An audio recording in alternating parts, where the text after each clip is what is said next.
Hello, everyone. This is gonna be a great day. My name is Zenny Dragon. I bid you all welcome to my channel, and I hope you enjoyed today's stream. Today, we start a brand new journey. What, Hello, what do you need? hello, Fire Gabriel, and also thank you very much for the follow, and also thank you very much to our co-host, which I'm going to be introducing in just a moment for the host as well. So today we are going to start our journey into Xenoblade Chronicles, starting with Xenoblade Chronicles Definitive Edition. I am very much looking forward to this, and for those of you that are within the Blazing Knight community, there's only one person that I have to ask to be able to join me on this adventure. He is very much looking forward to this. I'm looking forward to this. He is the master of chaos. Why don't I introduce to you Farah? How's it going, Farah?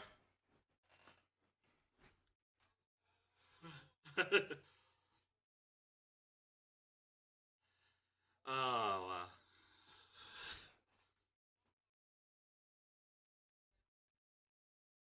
For it. alrighty. So, let's actually get on into this.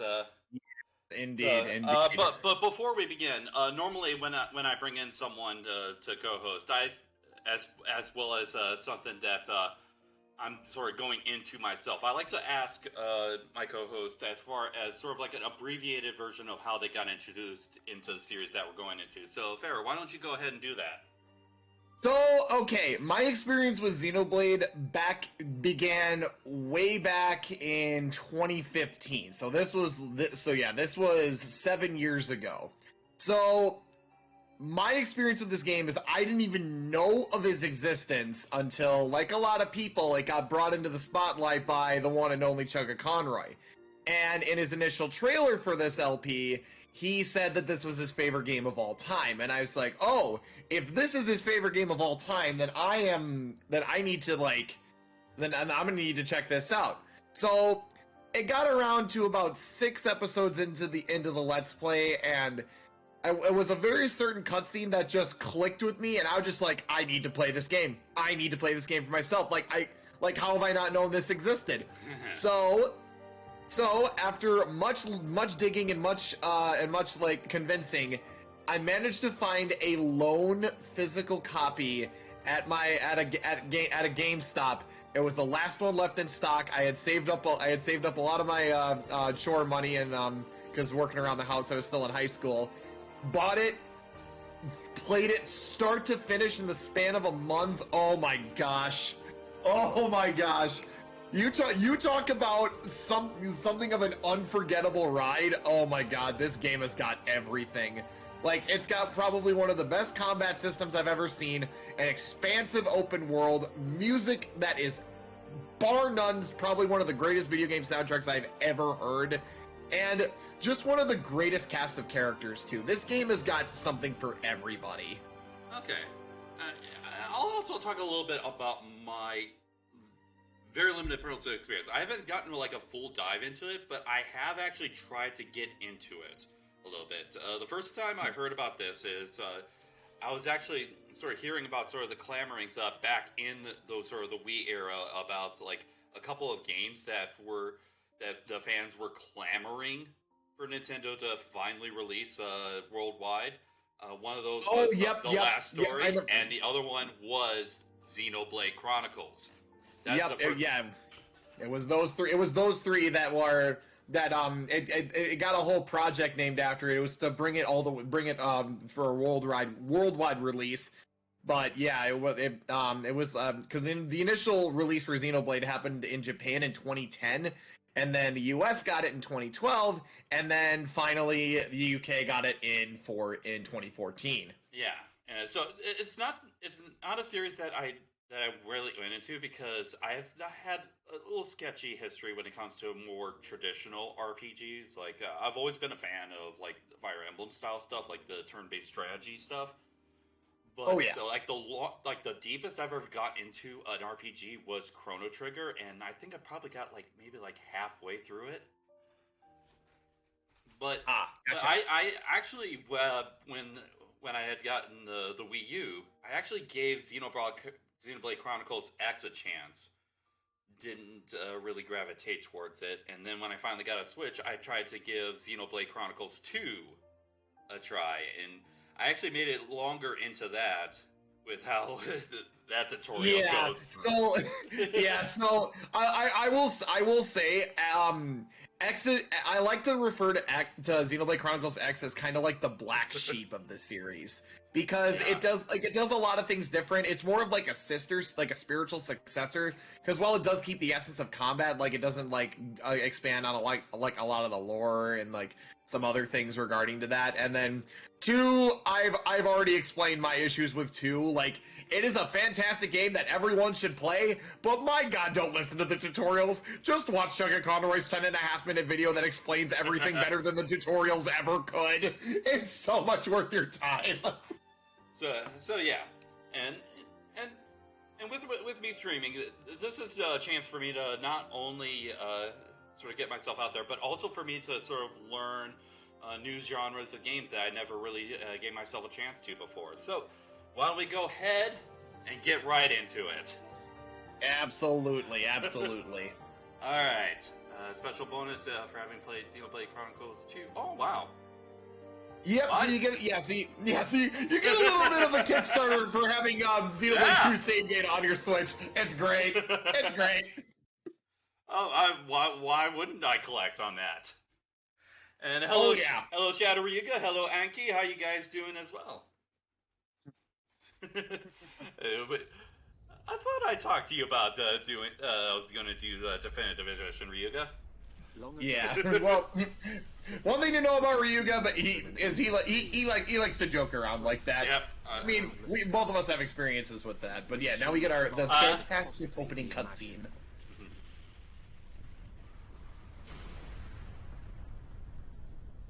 Then two great titans came into existence.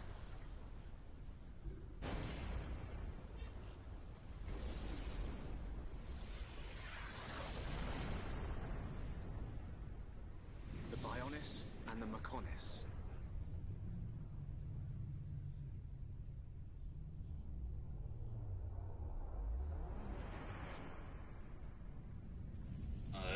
Definitely looking epic right here. Yeah, it starts out on getting established like the lore and stuff like that. Like the lore behind this world and story it's so freaking good. It's so good. Titans were locked in a time. Like you'll see more. Yeah. Ryuga don't like that's all the side questing. well, yeah. I mean, Ryuga's not a big fan of doing like stuff like that. He prefers to just power through. But I will say that doing the side quests is very much worth your time. It is very much worth your time. So yeah, now we get a little bit of a flash forward. So that was how the worlds came into existence. So now we fast forward to the current times, and it's basically an all-out war against both sides. Okay. So yeah, you've got the you've got the humans, the Homs, as that they are called, against the relentless machines known as the Mechon. Okay. Retreat! Retreat!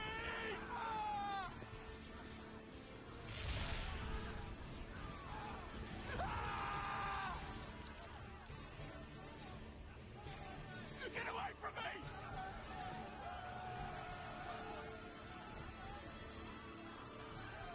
It looks like the Homs are just trying to do everything they can just to hold ground. Yep. So the gimmick with the Mechon is they have like the materials that they are made out of are super resistant. Normal attacks cannot cut through them, save for one weapon, wielded by our man's Dunban here. Oh wow. For a bunch of soulless machines, they seem to know a thing or two. But we'll see. That's strange to see him wield it, considering who we're going to be playing as. Yeah, throughout all- exactly, Yeah. exactly. You're kind of seeing how Shulk eventually came to take it up. But yeah, starting out, Dunban's the one wielding the Monado. Okay. More time spent hanging around here, and we're done for. Count me in. We gotta get out of here. Or we can. Anki, you tried the Xenoblade Chronicles on the 3DS? Oh, wow. We may die if we take a I've heard mixed stuff about the 3DS version. Change our destinies. Yeah, the 3DS version was more of just a way to get it out to more people and like have it like to get it into a portable port. I mean, it really didn't change too much, and they just added like a few like Street Pass items and then just a couple other things. But it's basically just like a copy-paste port of the base game. I should have known you Okay. couldn't talk sense into a beast. Let's do this. I'm going with you. You'll need someone to drag your corpse on. As long as you think you've still got the strength in you, old man. Boy, you two. We've been ordered to pull back. I'm leaving. Well, I say you're coming with us. Oh, What would we wow. do without those? Yeah. Dunban just oozes charisma there. Oh yeah, this Dunban is the smooth talker to end all smooth talkers. He gives off this aura of like a lot of confidence, and he firmly believes that like everyone should seize their destiny with their own two hands and not just wait around for fate to decide things. That should Yeah. give me time to escape. Carpe diem, seize the opportunity. Seize the moment. Yep. Alright, and we get our battle introduction. So, shoulder buttons to target monsters. Okay. Yep. Target and Yep. enemy display battle palette. Okay. Select fight icon and press A to start battle. Alright. Yep. So your shoulder buttons are your way to toggle between different enemies, and then ultimately deciding on which one you want to fight. Alright, approach target to auto attack. If you're too far from an enemy, you can attack it, of course. Alright, so auto attacking is basically how you're going to be dealing your chip damage to monsters. They're not uber powerful, but auto attacking does have its perks. Basically, it's how you do damage in between your arts, which you're going to see right here. Alright. Select arts with the D-pad and press A to confirm. Okay. Select between two different arts, Monado Enhancement and Monado Buster. Okay. So yeah, Enchant will allow party members to damage Mechon normally, otherwise they will be resistant to all physical attacks. Buster, on the other hand, is basically your uber strong attack, does increased damage to Mechon. So if you want to do a lot of damage, Buster's the way to go. Alright. And we're able to show off both of those. And Yep. now, we got 3 more coming in. Come on. Yep. This basically serves as your tutorial fight. Yep. And we've got the other thing about the Mechon that's really dope is that they come in all different shapes and sizes. Like obviously you got the big guys with the one hand, kind of got like the beaks. Then you have those smaller ones with the pincers. So yeah, your other 2 party members for this fight are Dixon and Mumkar. Dixon is more or less focused on ether and support. Okay. So he has Dixon, you won't see them, but he has 2 arts in Thunderbolt and Heal Bolt. So Thunderbolt is an ether attack that deals, it's basically magic damage, and then Heal Bolt is a healing art. Mumkar, on the other hand, you actually can't see his information for, and he has a unique weapon class, meaning the claws. Another interesting thing about that is he will always be at that that -1 stage of tension, as you see where he kind of looks down. Okay. Okay, so the portrait will change depending on sort of like their status. Okay. Yeah. So basically, that's going to be like kind of how you keep track of your other party members and how they perform in battle is their tension. Main force. Looks like the Mechon are hell-bent. There is it that goose with Dunban? If they want to beat us. Yes, it is. I mean, if Mumkar did have a partner Pokemon, it'd 100% be Zangoose. Mumkar, let's do this.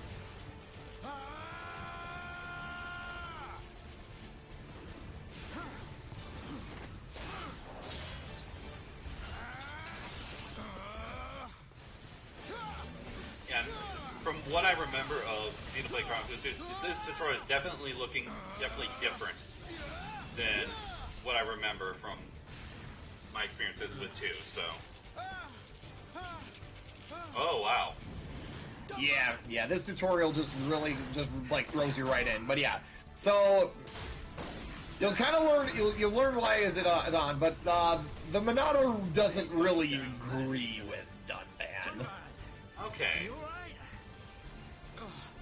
What does it look like? I'm still good to go. Guess even a hero's gotta reach his limit eventually. Mumkar, what are you doing? That way is... Sorry, brothers. Hate to drop this on you, but it's the Monado they're after. So have fun keeping them occupied for me. I'm getting the hell out of here. Mumkar, you dirty... Now, don't worry. I'll organize your funerals. Well, You know what? see you, boys. Sort of listening to this, I'm not going to reveal it, but I have a feeling about Mumkar. About later on in the story. Yeah, trust me, I think I know where you're going with it, and a lot of people connected the dots. A lot of people connected the dots. It's not hard, but yeah, so Mumkar basically just noped out of there because yeah, like he said, no point in throwing my life away in some godforsaken field. But Dunban's gonna be like, nah, we make our final stand here. Yeah. Uh-oh. Oh no, please. Yeah. It's a coward's death. Or Bye. a technic. Yeah. It's what he gets. But yeah, that shot of Dunban with the Monado in front of him, just ooh, that just exudes freaking badass. And just charges on in. Yep, him and Dixon are ready to just put it all on the line. And now you get a little overview of some upcoming areas. Okay. Yeah, because it just goes to show you how expansive this world is and like how much there is to explore. It is gonna be one heck of a ride. Okay. And Xenoblade Chronicles Definitive Edition. God, I gotta love the way that new title screen comes in. So good. Alrighty. 1 year later. Wow. So yeah, it has been 1 year since the Battle of Sword Valley, and we start with a familiar face. Mm-hmm. Oh, no good. It's broken. There's our main character. There he is. It's buckled. It's completely useless. Hello, My God, did he get the frickin' glow up he needed in D. He looks so good. My man's just like people say like whenever they play video games like this is my oh this is my protagonist. Nah, Shulk is my protagonist. I love this man to death. Its armor would be perfect for making a shield.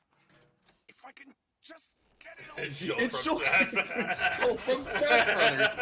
Yo, when did the guy from Smash Brothers get his own game? It's like people's original opinions about both Martha and Roy. Yes, exactly. And here comes the man! It's Ryan time. My man's Ryan. When it's down, use your arts to finish it off.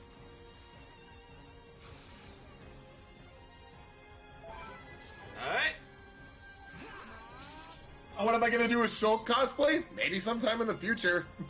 Alright, so getting into how combat is going to work from here on out. So controlling any other party member is going to differ from how you control Dunban. Whereas your auto attacks filled up the arts gauge as they performed, now it will only fill up the talent gauge, which is a character's signature art. Okay. Your other basic arts are going to, or every time you use them, are going to enter a cooldown state. Basically, as time passes during the fight, you'll get the use of them back. Alright. So yeah, that's basically how your auto attacks are going to be filling in. It's basically what you do in like while you're waiting for your arts to recharge. Okay. So yeah, for Shulk we've got a signature backslash. He has light heal, which is your starting healing art, and then his talent art turn strike, which inflicts break. Okay. Alright, let's set up for... you can use same art repeatedly. Yeah. It begins. So unfortunately, you can't spam art. There are a few exceptions to this, but for right now, once you use an art, it's going to enter a cooldown state, which you'll have to wait for to recharge, and then you use it again. All right, and we got backslash. Got some decent damage on there. Yeah, the nice thing about arts like backslash and some other arts that can rely on positioning is there will be a little exclamation point above them whenever you're in the right spot to get a secondary effect off. Alrighty.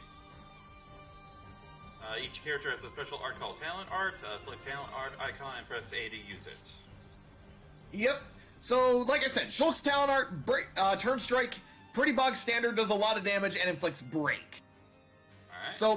So break is a very handy status ailment that you can inflict on enemies, which will allow characters that have topple arts to inflict topple. Basically, when an enemy is toppled, they cannot act, and they need to wait for the timer to decrease until they can get back up. Okay, so pretty much like a down state. Okay. Yeah, indeed.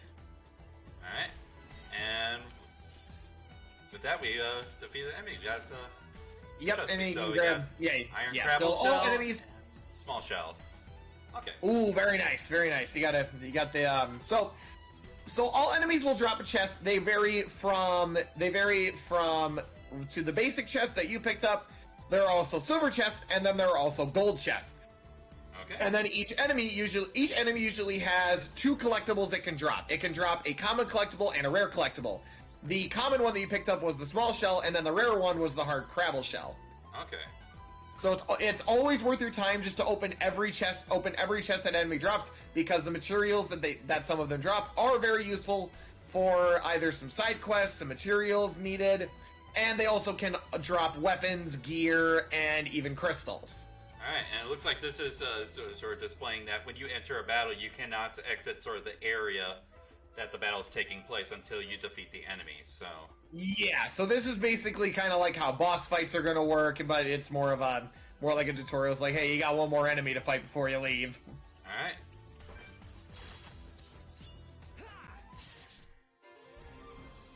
Beware of aggro during battle. Aggro's measure of monsters' feelings of animosity towards each party member. The more damage that a monster takes from a party member, the greater the aggro is towards that member. If a member of a party becomes target of monster's wrath, an aggro ring will appear around them. So yeah, this is basically how you're going to be keeping track of which of your party the monster is going to be attacking. There are ways to swing the aggro in your favor. For example, you can't check it right now, but Ryan has two arts that increase aggro. His talent art, Mad Taunt, will generate a large amount of aggro towards him, and then his starting art, Hammer Beat, will also increase aggro towards him even more. So Ryan is meant to be more of the tank, while Shulk kind of functions as a glass cannon. Yeah, I was gonna say, I'm pretty sure that Ryan is mostly going to be the tank, and you're going to want the aggro on him. Ryuga is asking about throwing rocks. So Ryuga, you're talking about the lore mechanic. We actually can't do that right now, but we will have that option later. Okay. All right. And you use the aggro rings to find the best positioning. Okay, so. Yep. Yeah, so you're going to want to specifically have the monster aggroed on certain people so that you can be able to sort of sneak in and get yourself in the right position. Exactly. Battles in this game are all about positioning. Having your designated tank hold the aggro while your other party members can move around and get bonus effects is going to be the key to success. Alrighty.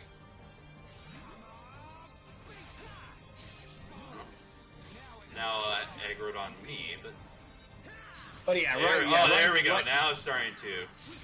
Yeah, Ryan thankfully has got. Yeah, there we go.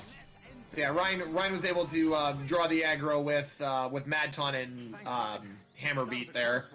Okay. Man, what were you doing wandering Hey Dan, how you doing today? Stay where I can keep Hello, Dan. Good to see you, my friend. Outside of the colony, there are all kinds of monsters. Yeah.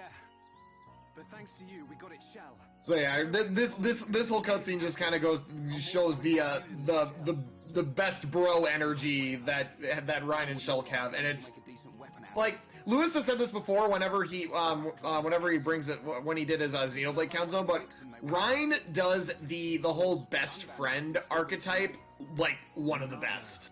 Okay. I hope I can figure out the secret of his power one day. I'm looking forward to seeing his character development as we go along. Oh yeah, Ryan's growth is it's so good. It's really good. He's pretty scary. Tell me about it. Sorry, I didn't mean for you to come all the way out here during your break. Don't worry about it. Let's get back.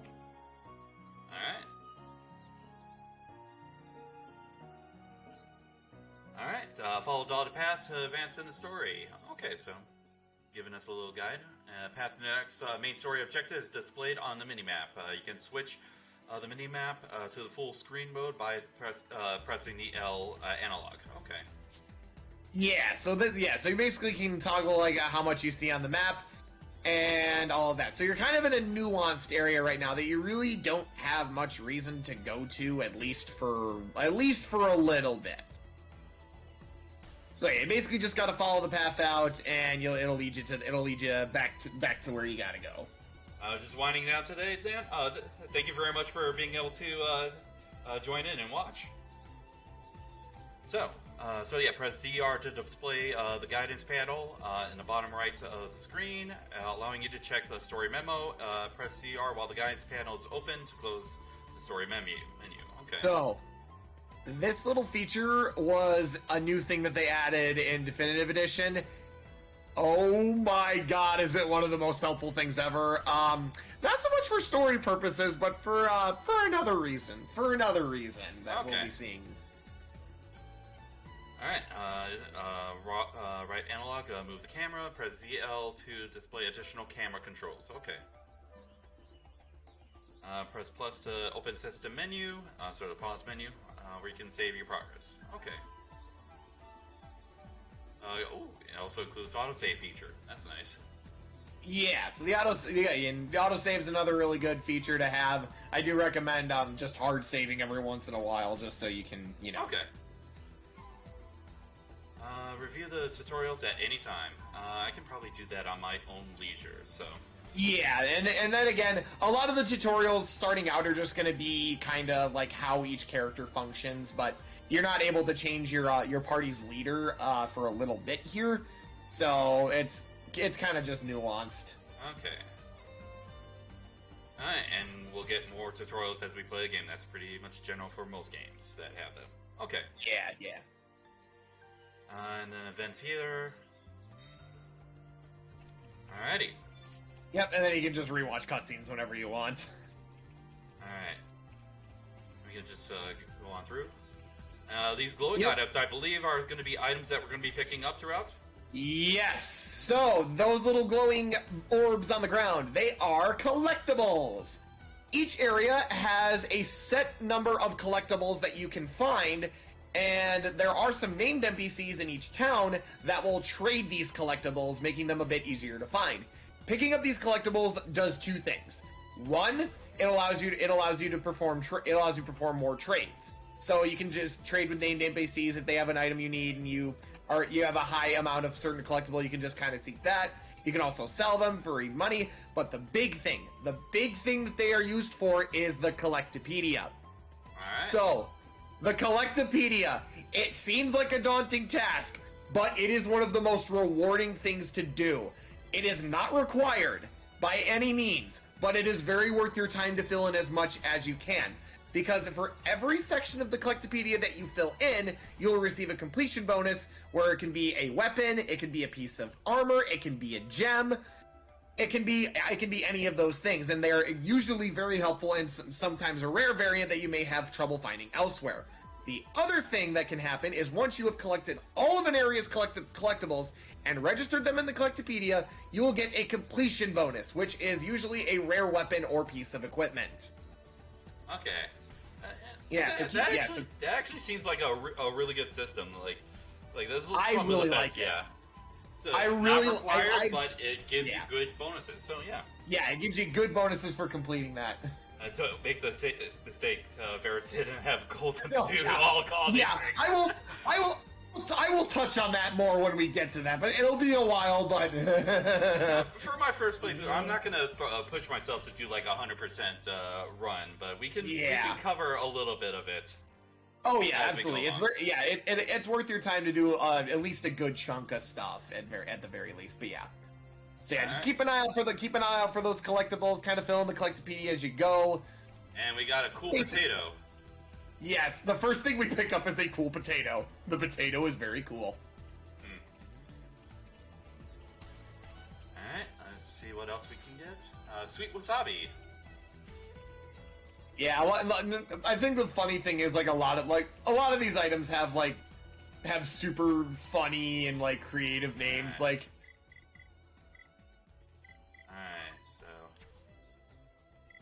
Oh yeah, and you don't have to stop. You don't have to stop walking whenever you walk into those. You just run right through them and it picks them up. It's really nice.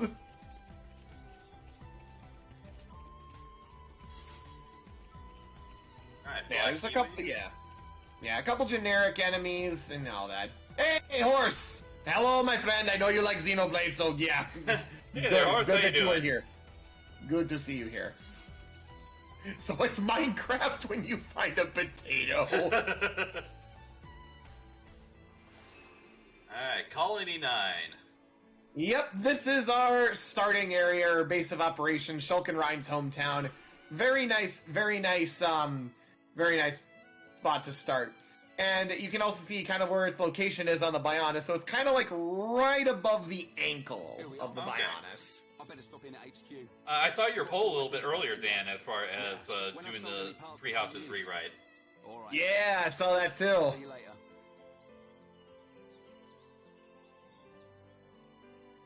I picked Verdant Wind because Golden Deer is my house. Alright, change party and equipment. Okay. Okay, so now you've got the option, like whenever you get like a party adjustment, like a character leaves or joins, you'll usually get an option to like change and organize the party. Right now it's not really all that helpful because it's literally just Shulk. Yep. Alright, visiting shops. Okay.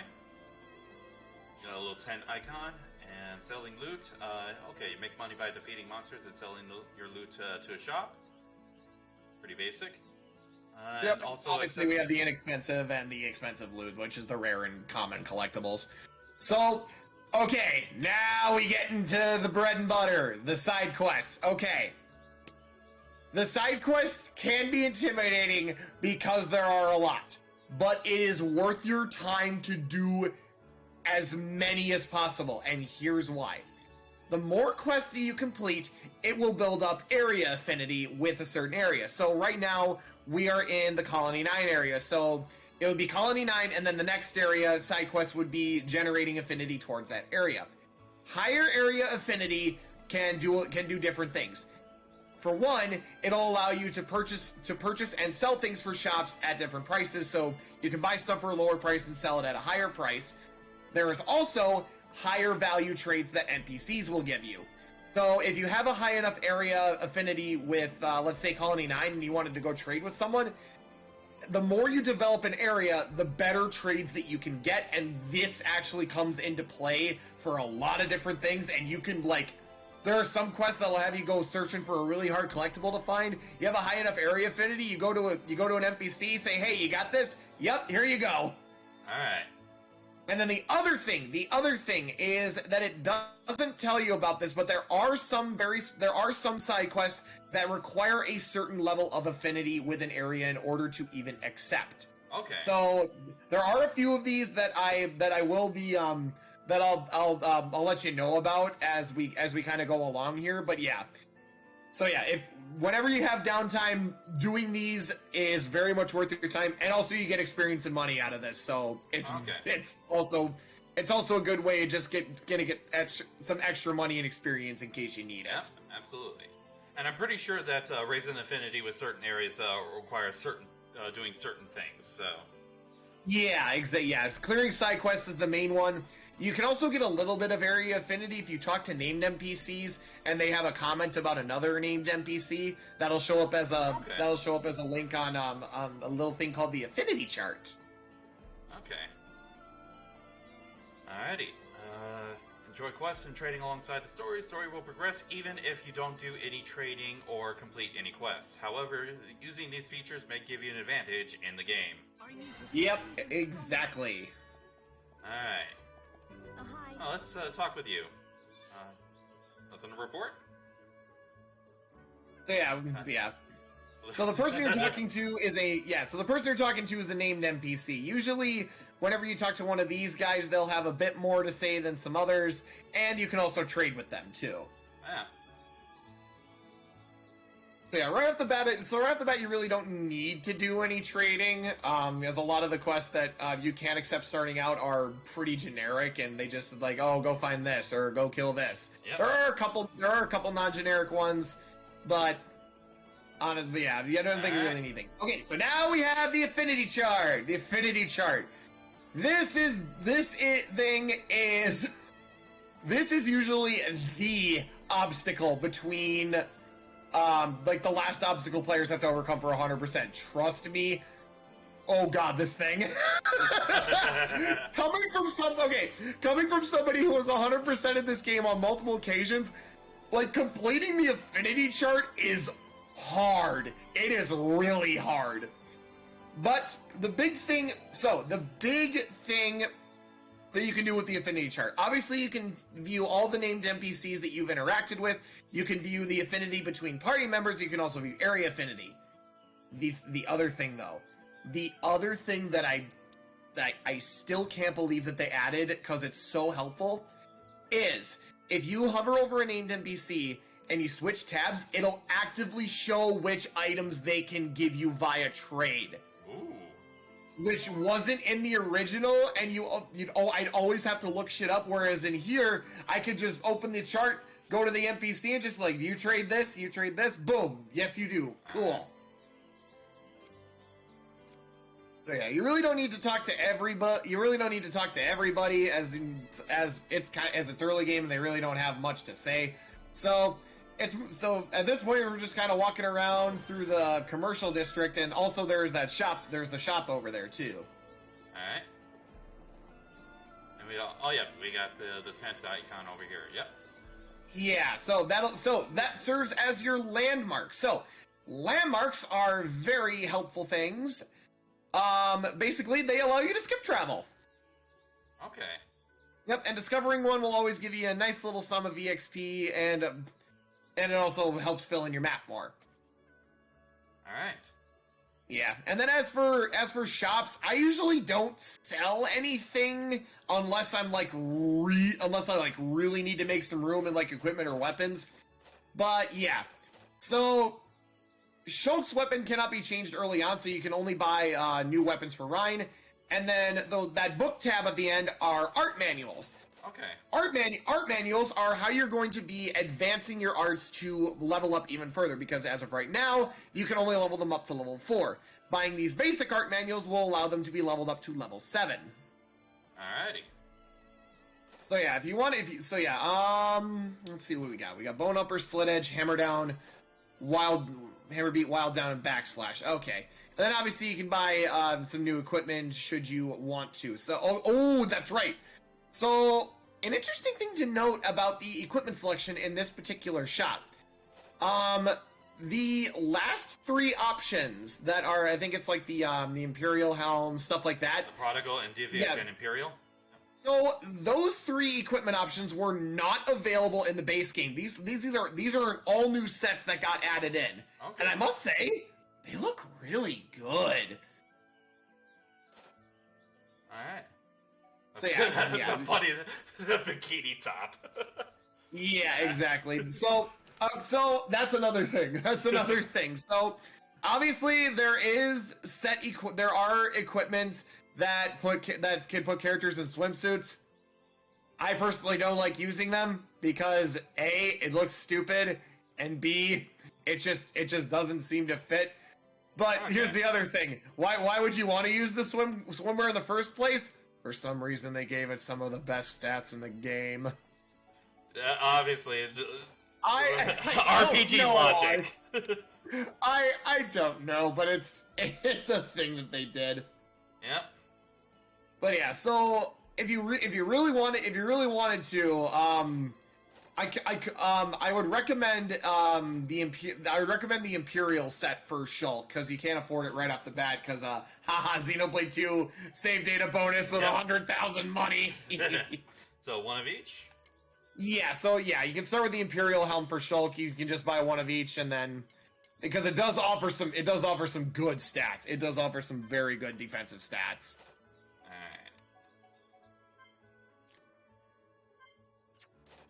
Shulk definitely needs to wear a bikini top.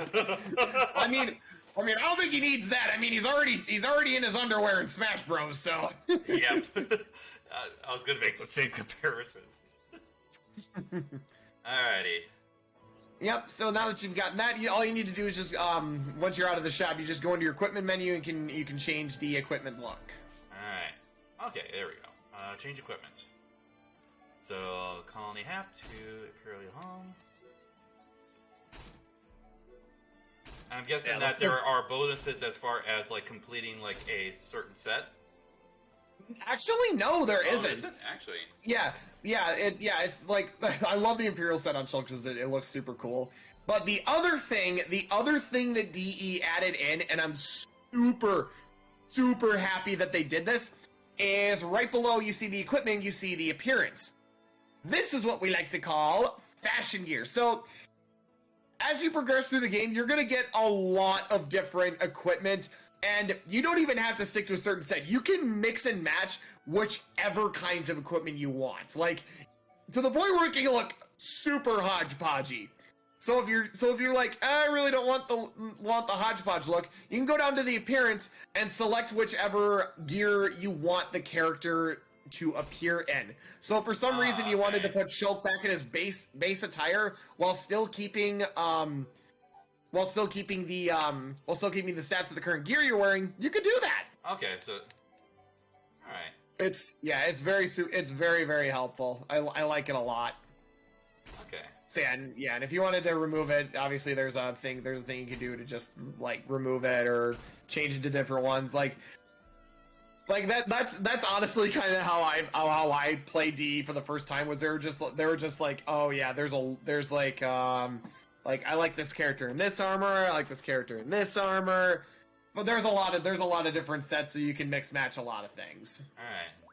I'm already starting to fill out my Collectopedia. Oh, you're filling in the Collectopedia? Yep. Got a nice start to her at the very least. Alrighty. And then taking a look at the Affinity Chart here. Yeah, so you always start. Yeah, so you always start with 1-star affinity in each area. Like it's not like some stupid 0-star or anything like that. But yeah, you can also check like the affinity between party members. And the other thing that really comes in handy is the gift feature. So that is another reason why collectibles are very nice. Each character has a specific collectible that they like a lot more than others, and by giving them collectibles, you can increase affinity between them and other party members. So party affinity does a bunch of different things, which I'll touch on as we progress. But okay. But just know they are very helpful. All right, and it looks like from this menu over here, you can do that gift option by pressing the Y. Yeah. Okay. Yeah. All right. And then I could set up a gift giving from Shulk to Ryan, but you can't. I don't think you can actually do it right now since Yeah. Ryan actually isn't in the party. Is the thing. yeah. All right. So let's head on over to where the story is leading us towards. Yeah.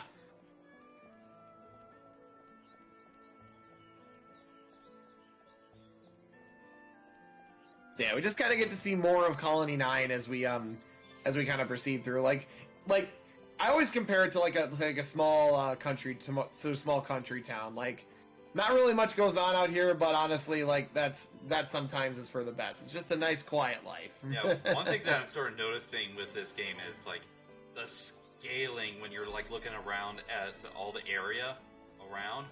Like I'm panning the camera. Yeah. I'm panning the camera around. It's just like the scaling just looks really good. Yeah, indeed.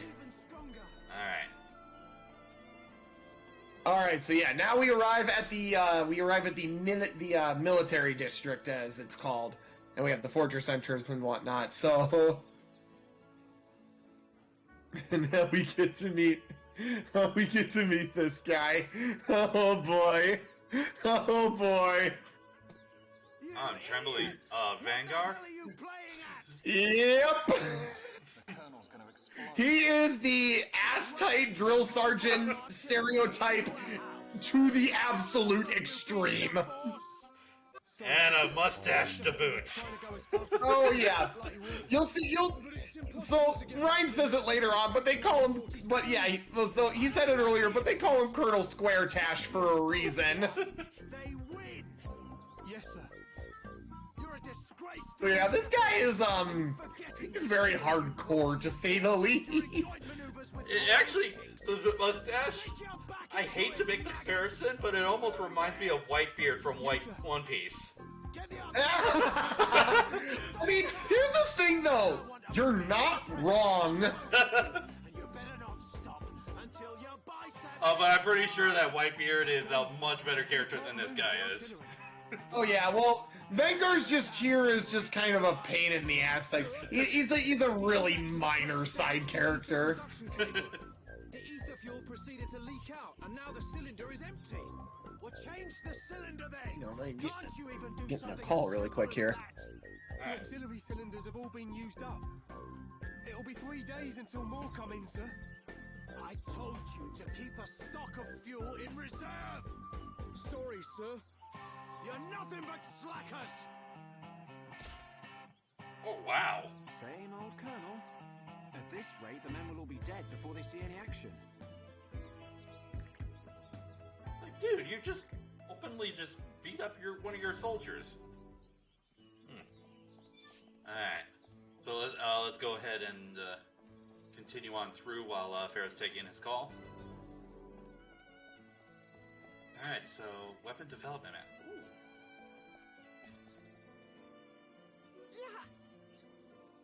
Got a pon-pon.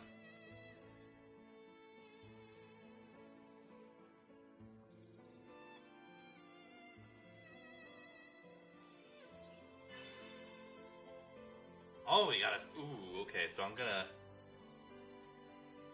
Let's wait for Farrah on this one. Because it looks like we got a side quest over here. So, material quest 1. These aren't enough materials to proceed with the research. Collect required materials. Okay, so 500 coin. Oh yeah. Okay. So the material quest.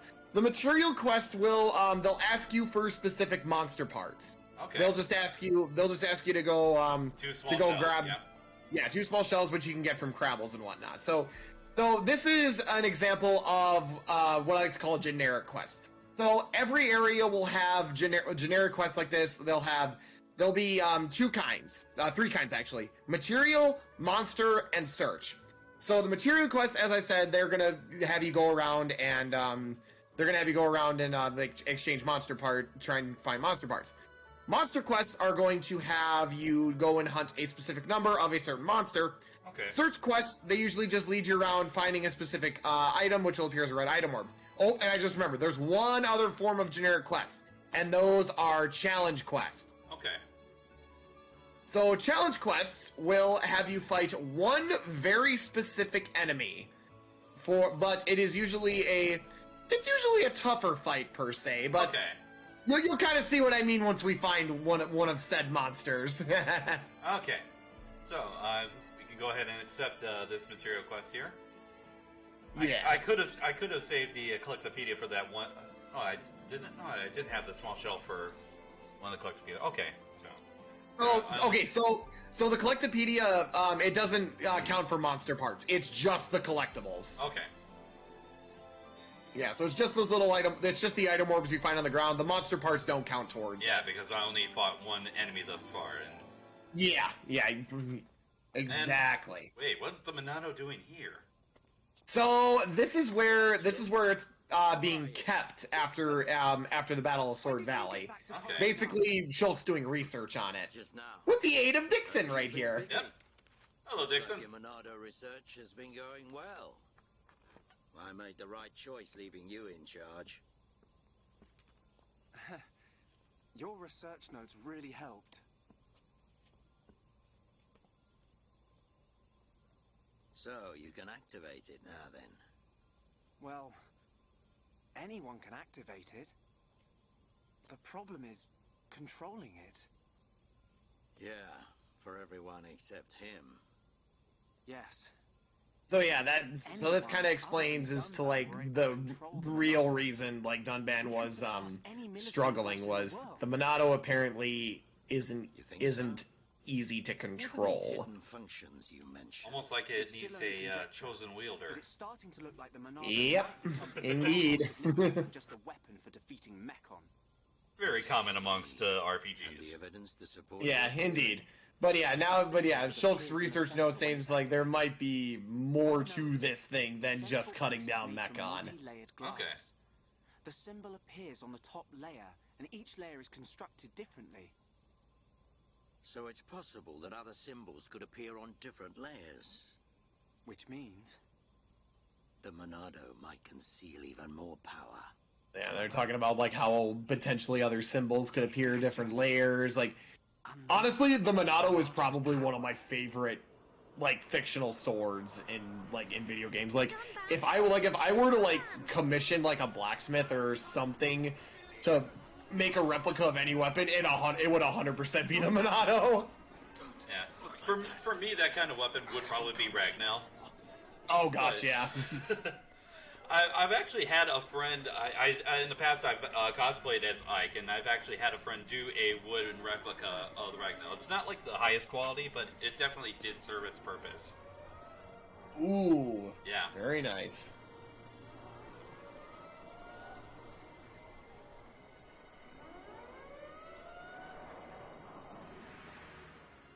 Hopefully, I can be able to see that friend once again when I go to Amkey next month. Ooh, yeah, very true. Yep.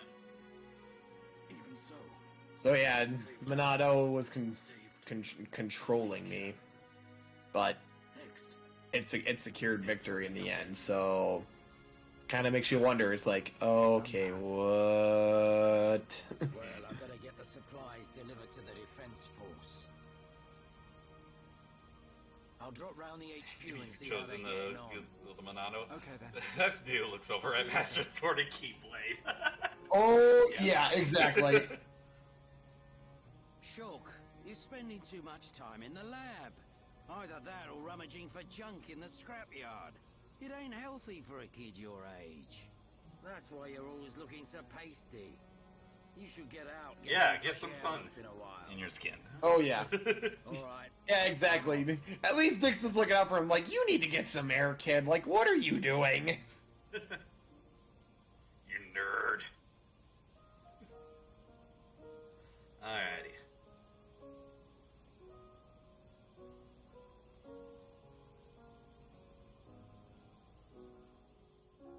Shulk's same age as you. How old is Shulk at this point? Oh, Shulk canonically is 18. 18? Okay. Yeah, I'm definitely well past that age. Yeah. Like, I'm 33 and... Is it time to eat already? Yeah. Just remembering stuff from all the way back then. Is Right? just, Right? Yep, so now we get reacquainted with Dunban and... Fiora. Yes indeed, Don't treat me Fiora. like an invalid. I'm better So, than yeah, another change from base to DE was the level of detail in Dunban's right arm. Like, you actually can see how, like, messed up it got from using the Monado for how long he did during the battle. Yeah. Why would you say that? Yeah, and there's also, and need I say, but Fiora's just, Okay. oh, she's so beautiful. So beautiful. Before it gets cold. I Yeah, need something as far really as special from to what do. I understand, I feel Don't like feel I'm like you need gonna to stay gravitate here, more Fiora. towards Fiora. Go and make your next. As Yeah, far as- Fiora is a fantastic well, I'm character. Sure you'd like Shulk Alright. to try some while it's still hot. That's Ryuga, okay. you found some old movies today? Shulk has What, no what Ooh, movies did you nice. find? He'll say What something what did you to find, my friend? I'm very curious because I know your collection. You've got quite a bit. Maybe. Some old Pokemon Yeah, movies? so- Aw. Oh yes, those are the best ones. I've only seen, as far as the Pokemon movies, the first one. Oh yeah, I would say like all of them in there. Well, okay, there are some of the older ones that are kind of eh. Well, okay, so let's see. The first three are phenomenal and regarded as some of the best there ever were. Four just hit a new level altogether. What Yeah. was The fourth one is yeah, I the remember Entei five. one, right? Prepared to use the Monado. 3 is Entei, 4 is Forever, and that's the one with Oh, okay. Celebi. Yep. And then we have Okay, go yeah, ahead. which one was that? 5 was Latios and Latios. That one was that one's ooh yeah. That one's good. And then there were 4 Hoenn ones. First one being with Jirachi. That one was eh. Oh, Darkrai, Manaphy, and Deoxys. Oh, those are some of my favorites personally. Okay. All right, so yeah.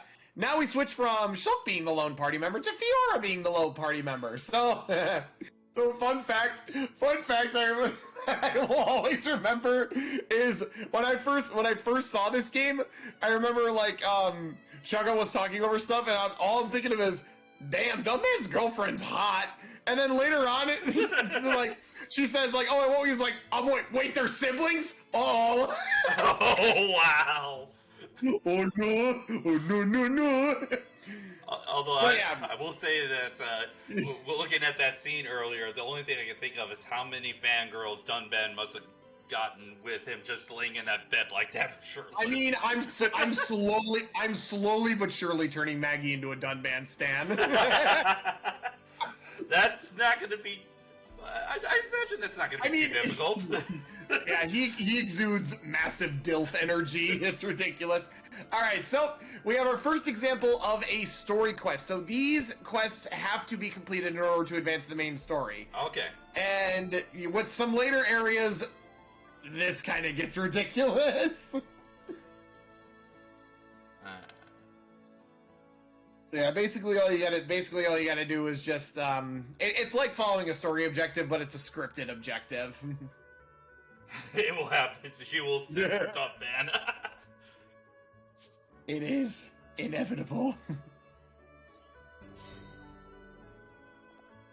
Alrighty. Hey, Fiora. Dixon. Hello, Dixon again. Looks like you're in a hurry. Yep, he is here to provide us a little clue as to where Shulk Take Shulk is. some food. I'm on my way to the lab. Shulk's not there right now. Really? I just sent him out to get some fresh air. You know where he'll have gone. Outlet Park. That's the one. Okay. Thanks, Dixon. Alrighty.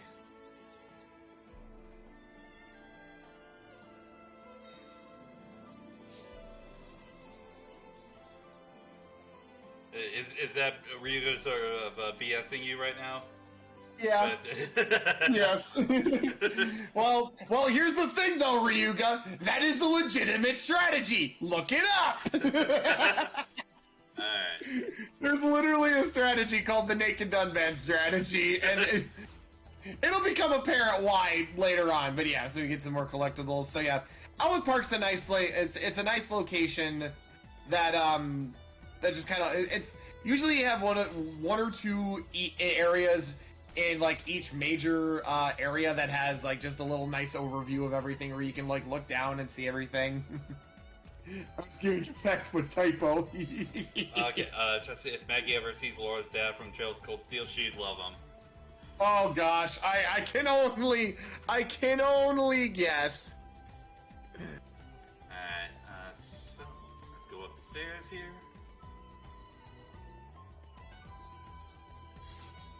Yeah, you basically just have to go up the stairs and should be right up there. Okay, so going around here. Okay. A lot of bugs and sort of rabbity things here. Yeah, so we've got flyers and bunnets, just some basic starting enemies. Okay. Thankfully they are not aggressive.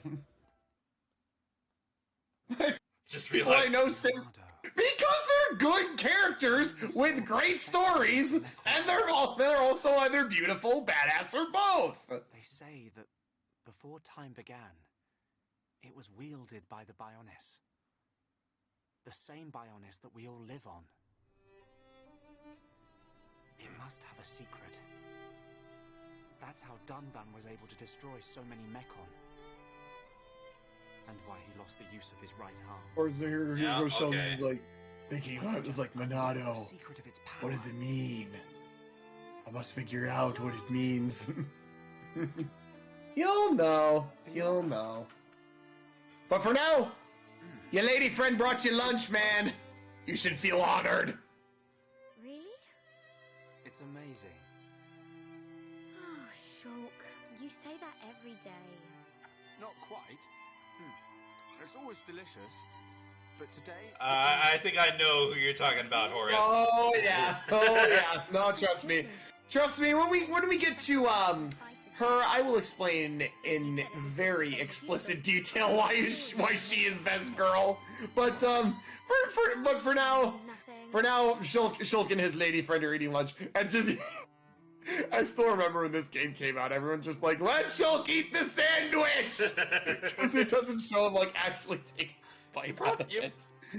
You brought the sandwich over for him to eat, and you just keep interrupting He's just not eating the sandwich. I've forgotten what it feels like. Okay, did I... Oh no, this is a running gag between him, myself, and one of our group chats. They want to try and get me a fucking body pillow of that character. Like, it's an actual thing that they're plotting. I'm just like, please don't. Like, I appreciate the sentiment, but also, what the fuck? I feel like that. I'd feel the same way with some of my waifus. So it's like I appreciate the sentiment, but not my style. It's like, but it's just like, eh. We got something falling.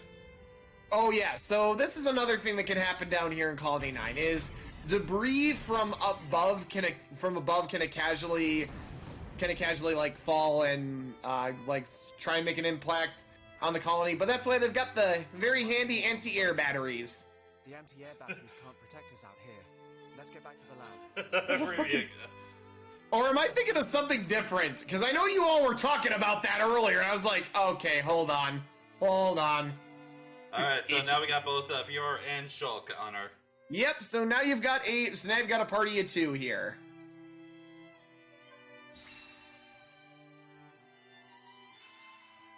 Alright, story quest. Okay, so... Yep, so you got that one. Communicate with other party members. Party can shout out Affinity Cry to other party member to encourage or assist them, depending on how the battle is going for them. Okay. So the encourage function works in a lot of different ways. For example, if a party member is inflicted with a status like topple or daze, you can walk up to them, encourage them, and instantly snap them out of it. And you can also encourage them when their tension is down. So for example, like when Mumkar was like had that like frowny face.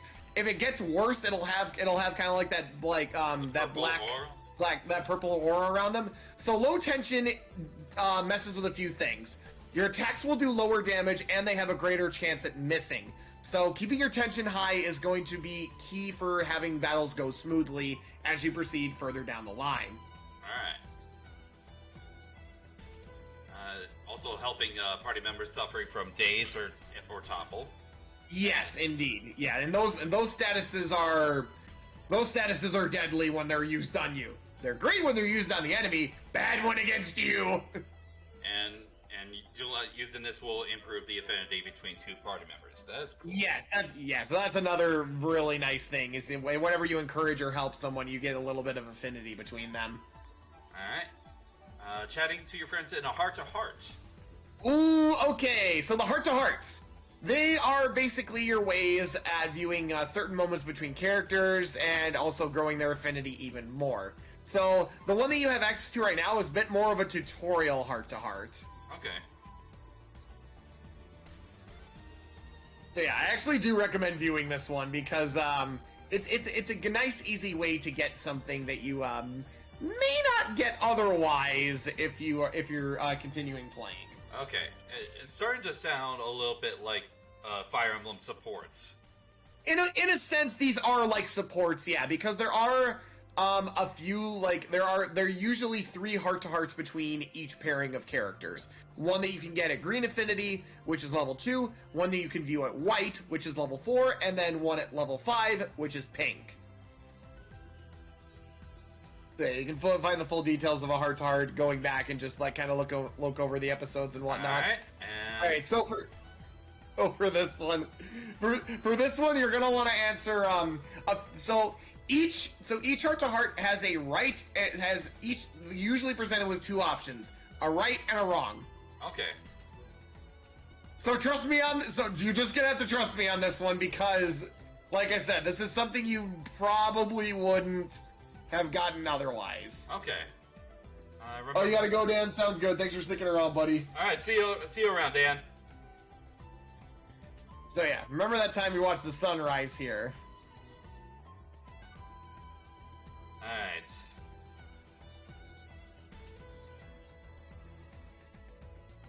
Seems good.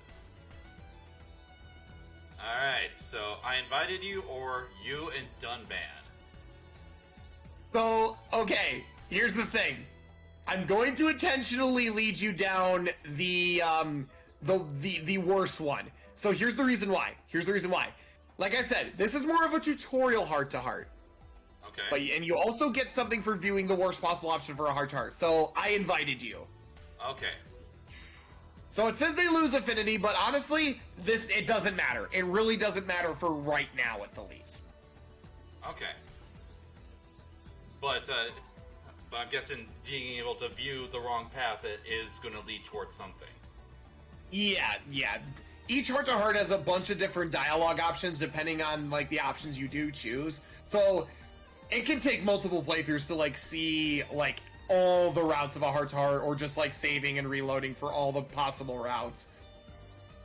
It just kind of goes to show, like, how much detail they put into this and, like, how much, like, options there were when it came to dialogue like this. I really like it.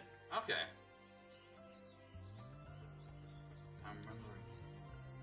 Okay, so... Yeah. It's coming back to me now. I remember.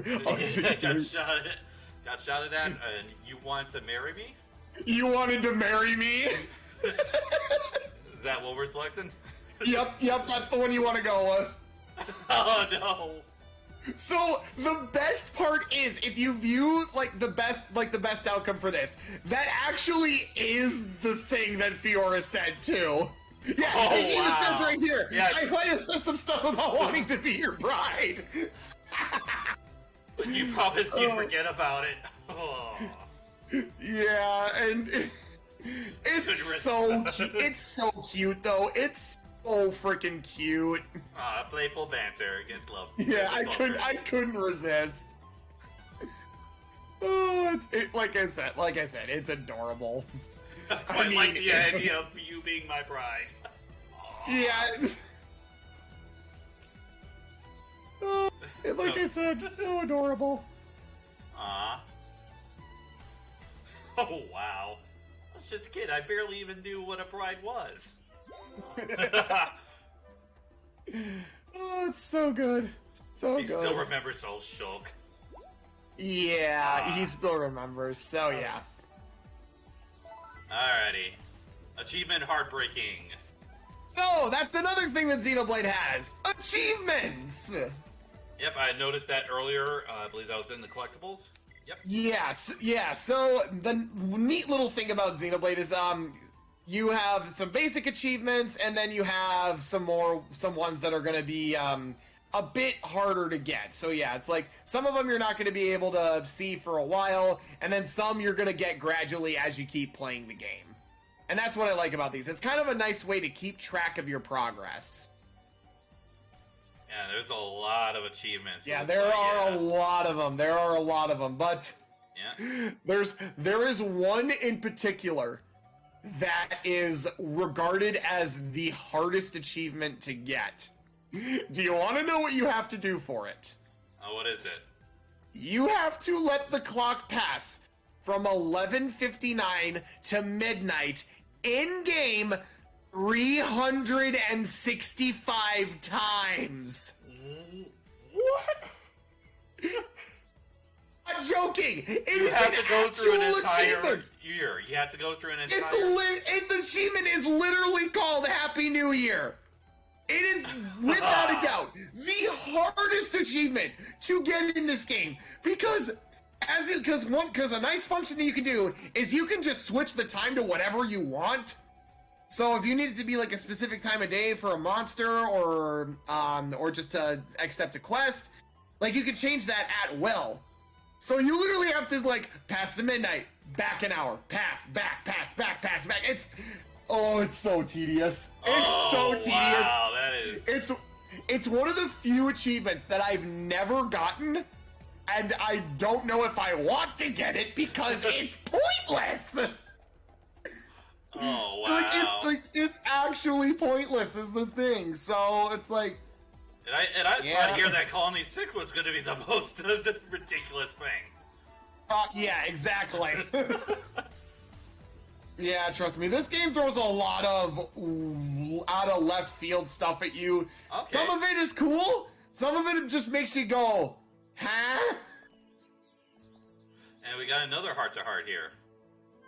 Okay, so you can't there. Okay, you can't do this one. So there are some heart-to-hearts that you can look at on the map, but you won't be able to view them because you either don't have the characters or you don't have the affinity requirement. So this one is going to be taunting you for a while because this is one you're not going to be able to view for quite a while. Oh wow! And I'm guessing it has to do with characters as they don't show the portraits yet. Yeah, it's with some characters you don't have access to yet. All right.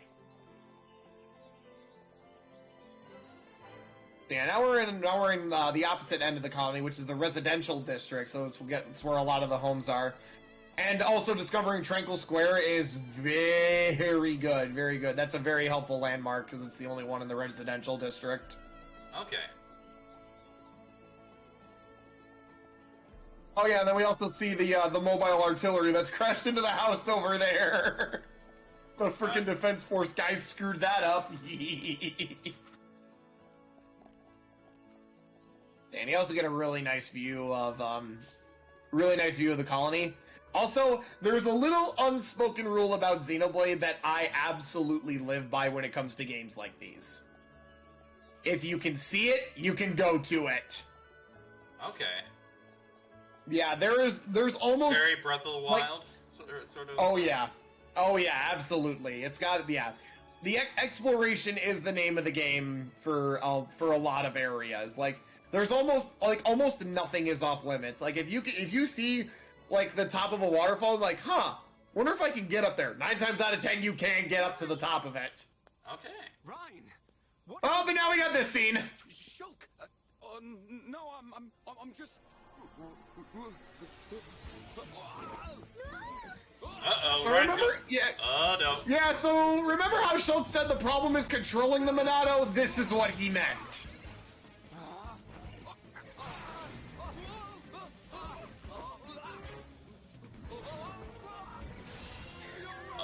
What? Oh! Okay. Yeah, so yeah, you saw it literally bounced off of her body. There's a reason for that. Okay. Fiora, are you okay? I'm fine.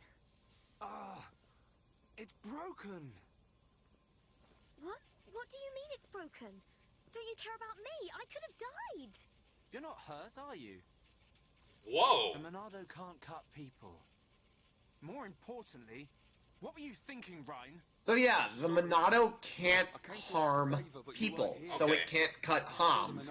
Okay. I know I'm here a lot, but even I need fresh air sometimes. Is your body still feeling numb? But I'm feeling that scene's going to play back with the relationship between Yora and Shulk because of the fact that she's more concerned about. I know, man. Oh yeah, well, it actually comes into play a bit sooner than that. you'll see. So keep letting it play out. In that circle. What kind of sword can hurt people? The kind that have a freaking laser as the blade. Power the Monado has at the moment.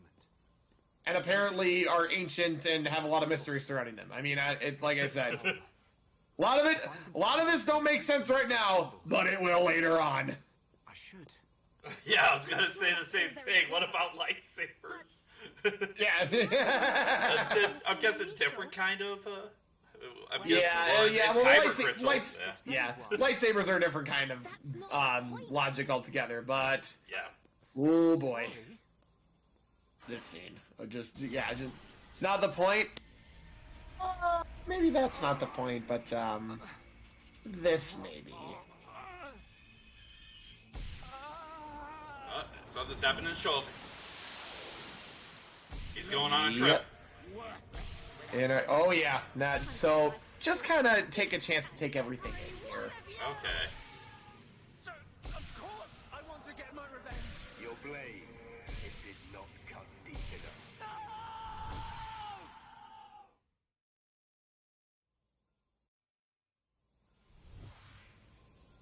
And he's coming down.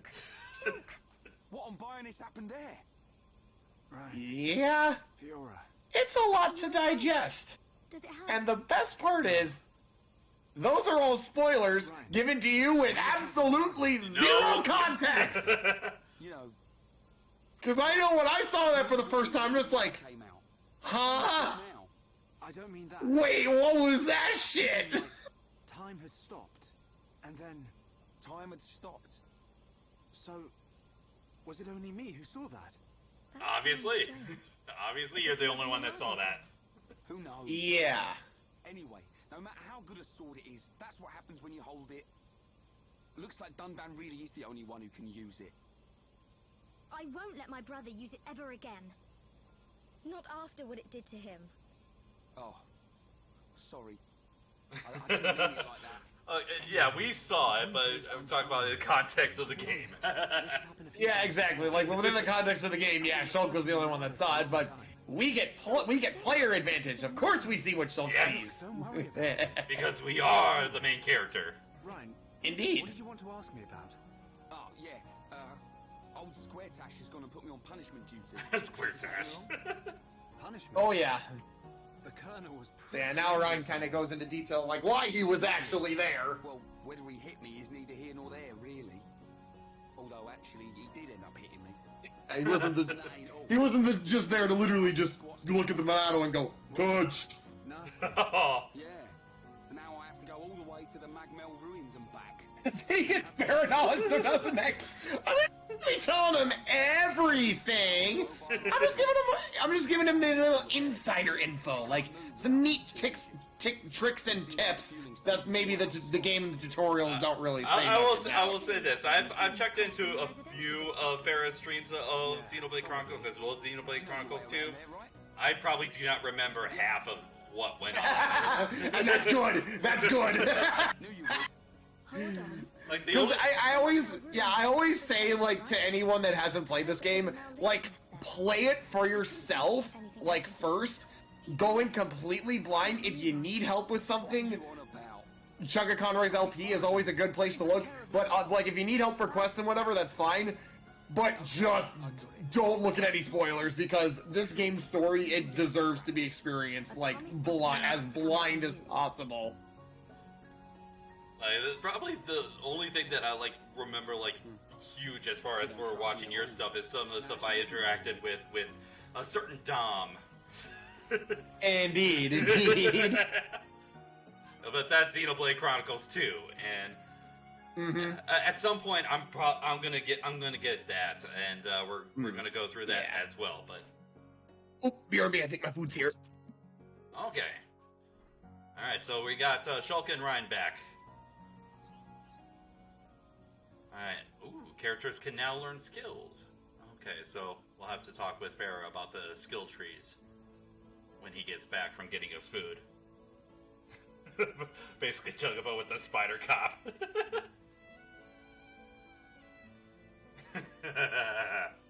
Yep. Yep, you're certainly not wrong there, Ryuga. Certainly not wrong. Alright.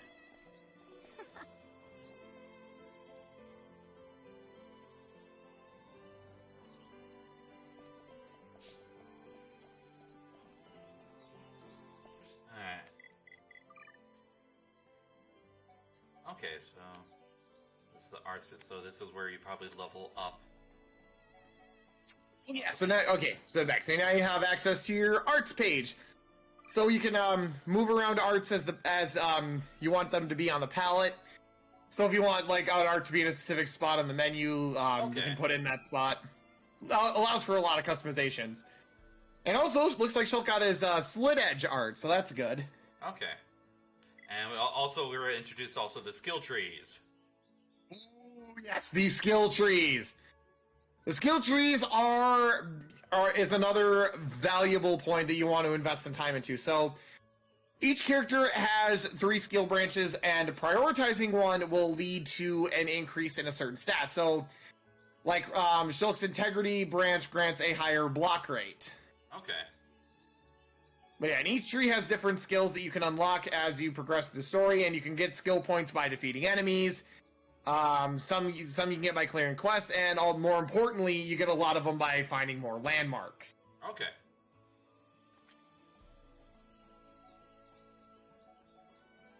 Alrighty. Yeah, and I believe you should also be able to change the party leader now if you so desired. Okay. Party. Yes, we can. Excellent. So yeah, if you wanted to give Ryan a chance, now is the first opportunity you'd be able to. Okay. I'll still have Shulk as leader for now. Yeah. Yeah, Shulk's great starting out. So yeah, our next objective is to head to Tephra Cave.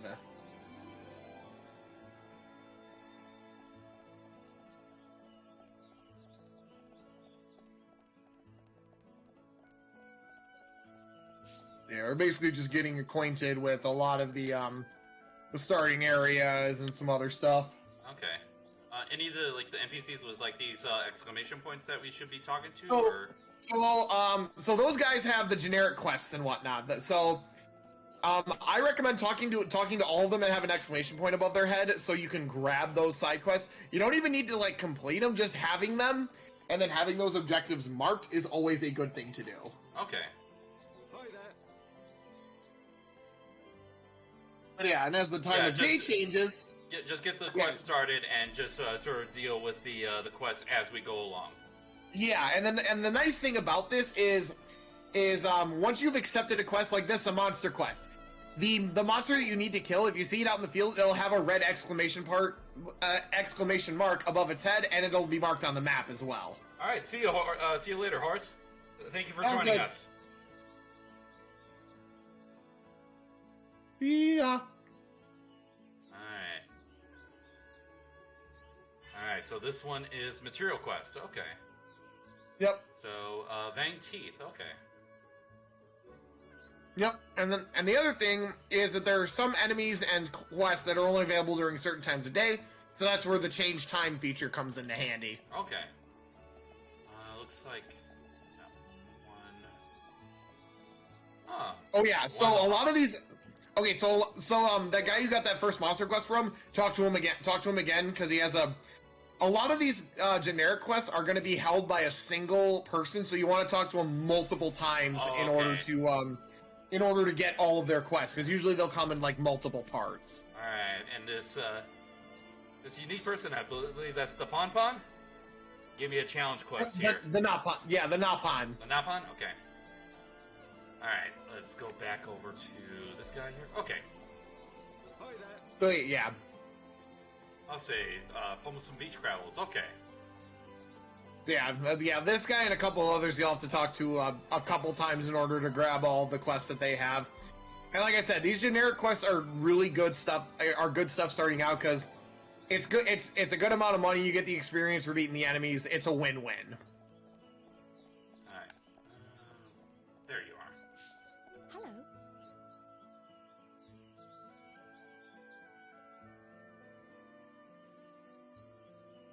Oh yeah, this one. So, this quest held by Desiree here is an example of quests that can only be accepted if a certain character is in the lead. In this case, it has to be Shulk.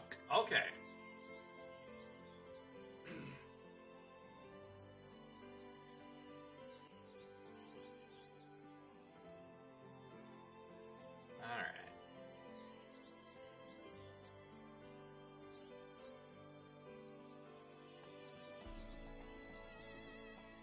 Yeah, it's another nice thing, a nice little attention to detail that is here. Is like when you have these specific quests, it's also nice kind of seeing like how the different party members will interact with other NPCs and whatnot. Okay. It's some of them are hilarious. All right. Mend the watch in Shulk's lab. Okay. So yeah, basically where the Monado was, that's what counts as Shulk's lab. Okay. And we'll take the watch. Okay. And there's also one over to the side here. Looks like inside a building? Huh. Not inside a building, but it's outside. You just have to find a way around there. Okay. Yeah, there's not a lot of buildings like you can actually like go inside of.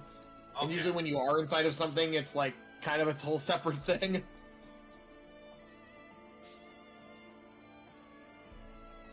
Alright. Yeah, it's also nice that you're looking around the colony right now and just kind of getting acquainted with everything, because Colony 9 may look small, but there's actually a lot to this area. Alright, now we're heading into nighttime. Yep, and also, yeah. So now that it's nighttime, we've got a couple different things have changed. Obviously, we have some new NPCs that are out and about, some new quests are available, and some new monsters have also come out to play. Alright, and this is a collection quest. Okay. One portion of plate snow. And he looks like you already have it. Yep. So this is a prime example of what I like to call just a one and done. So like sometimes before you even collect these quests, you'll just already have the collectibles that the person is asking for. So right after you finish talking to them, it's like, oh, you're done. Yep. Very handy. And it looks like the stars that flew up are the affinity being increased. Yep. And we collected, I noticed a red orb, and we got a spanner. Ooh, okay. So the red item orbs are for search quests. Okay. So yeah, finding one of those before you have the respective collection quest is another way you can do a one and done. Really helpful, really helpful. Hi there. Oh, making armor for your son, huh?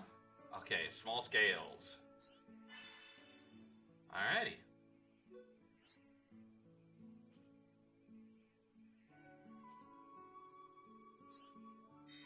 Alrighty. Yeah, the small scales are dropped by enemies called Piranaxes, and those are fish type. Those are fish enemies. Alrighty. Looks like another heart-to-heart over here. Although... Yeah, that one's another late game one. Okay. Yeah, and we also get the location of Dunban's house, which is nice.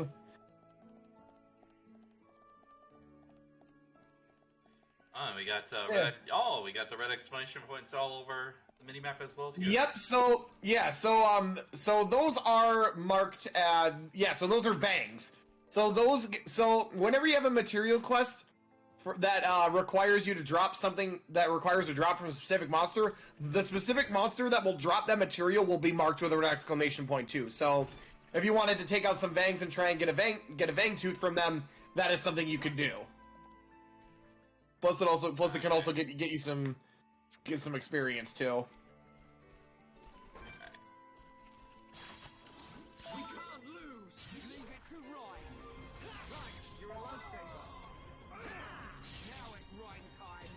Oh, yep. And then, so that was the first instance of battle start affinity. So right before you like as you're drawing your weapons and you're getting ready to approach an enemy, that little command icon will appear, and if you time it right, you will start with higher tension and during a fight, which is very helpful as there are some attacks later on that require high tension to use.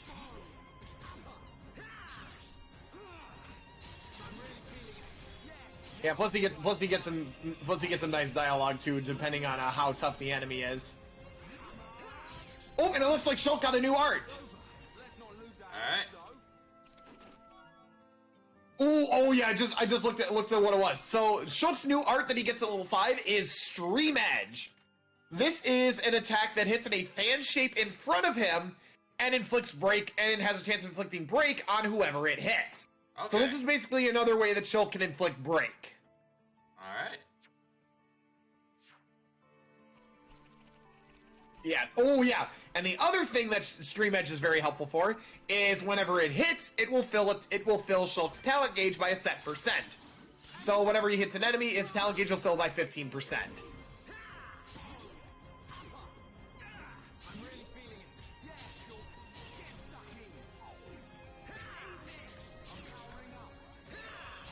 Yeah, and then I haven't touched on it yet. Oh yeah, Slit it. Oh yeah, and then his other art that he got, Slit Edge. That one has a second effect if you use from the side. It does a bit more damage, and when you use it from the side, it will decrease an opponent's physical defense. Okay. So having Shulk off the aggro, starting with Slit Edge and going into backslash, that can lead to some good damage. Alright.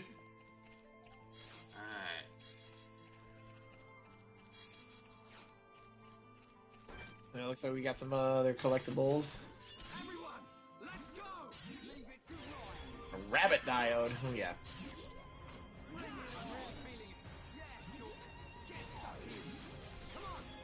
So yeah, nice. So yeah, another little thing that you can do if you're having trouble getting at an enemy is instead of selecting the fight icon, if you push down on the D-pad and you scroll down, you can get a lore option, and that'll basically throw something at an enemy. It'll get their attention and they'll come to you. It's a really helpful mechanic. And look at that, you got the Vang Wings. Nice.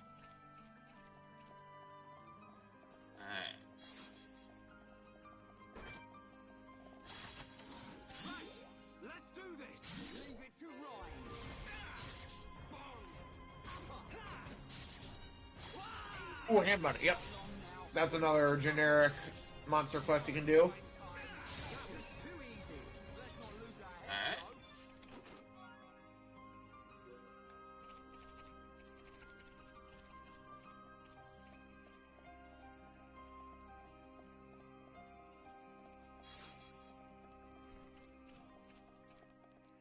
Yep, now it's just mainly following this path upwards. It is a bit of a climb to get to Teffer Cave, but it's a nice scenic one. Also, you get some different views of some other areas in the colony too, which is nice. Nope, can't get up there. Okay. Oh, I have to go around. Okay. Mm-hmm. Yeah, there are some areas that you'll see that are kind of perched up, and you just kind of have to follow them around and look for a way up. Yeah. The other thing about Xenoblade is there aren't any overworld chests like you see in Zelda or some other RPGs and stuff like that. The only chests you see are going to be those dropped by enemies, and then obviously you have the Item Orbs, but really other than that, not much else. Alright.